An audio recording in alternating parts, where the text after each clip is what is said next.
Bonjour à toutes et à tous, ravi de vous retrouver pour cette quatrième newsletter. Je vous retrouve au milieu d'une actualité chargée parce qu'en plus du processus budgétaire qui continue, j'ai partagé mon temps sur la préparation de deux projets de loi importants.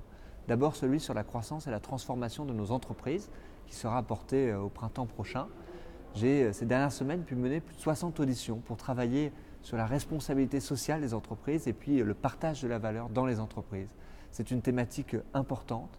Nous allons remettre des propositions avec Agnès Touraine, avec qui j'ai pu travailler, sur l'épargne salariale notamment, faire en sorte que ce dispositif apprécié des Français puisse être élargi, que davantage de salariés, notamment dans les petites entreprises, puissent avoir accès à l'épargne salariale. Porter également dans le monde une vision offensive des entreprises françaises qui, peut-être longtemps avant les autres entreprises, ont compris l'intérêt stratégique d'intégrer la responsabilité sociale et environnementale dans leur stratégie pour porter des modèles d'innovation pérennes. C'est cette vision-là que nous allons proposer et porter.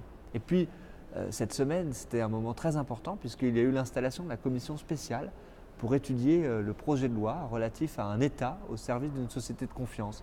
C'est le projet de loi dans lequel nous porterons cette promesse présidentielle sur le droit à l'erreur.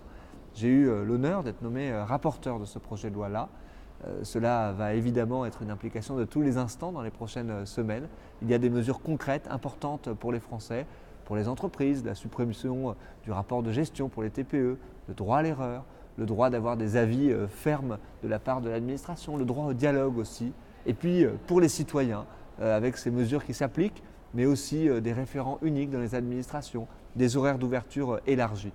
Voilà, des mesures qui vont faire avancer les choses et qui vont nous permettre de poursuivre notre projet de confiance au service du pays. À bientôt.